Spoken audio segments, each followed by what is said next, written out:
Uqondiswe igwegwe umlandeli kaMthandeni igcokama Elisha obezama ukwenza ihlaya ngoKhuzani. Lo mlandeli uthe uKhuzani akaseyinxusa ndawo yingakho ehambe egqoka noma yini. Kube seqhamuka umlandeli kaKhuzani wase emfaka endleleni lo mlandeli kaMthandeni. Ya kufanele phela uKhuzani usegqoka noma yini akaseyinxusa ndawo ngisho bambhonqa. Cha khona akunankinga mfowethu, hayi yena uKhuzani akaseyinxusa ndawo. Hey, la jacket ayinikeza ukuthula. Seneyiqhathanisa futhi. Cha kulungile hayi akasesiyonxusa ndawo na bhuti, hayi akasesile impela.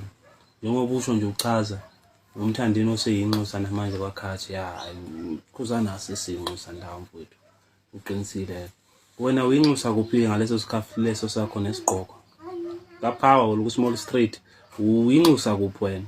Esikhulume ngawe ke manje uthi wena mfowethu ke uyinxusa kuphi wena? Siyakuza impela uyasichaza ukuthi uKhuzani akaseyinxusa ndawo segqoka noma yini.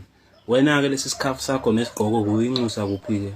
Kaphawa urema chineni uyinxusa kuphi mfowethu? Ake siza usichazeleke wena uthi wena ke usuyinxusa kuphi ngesigqoko sakho lesi nesikhafu uyinxusa kuphi? Awusichazele mfowethu uthi uyinxusa kuphi ke wena?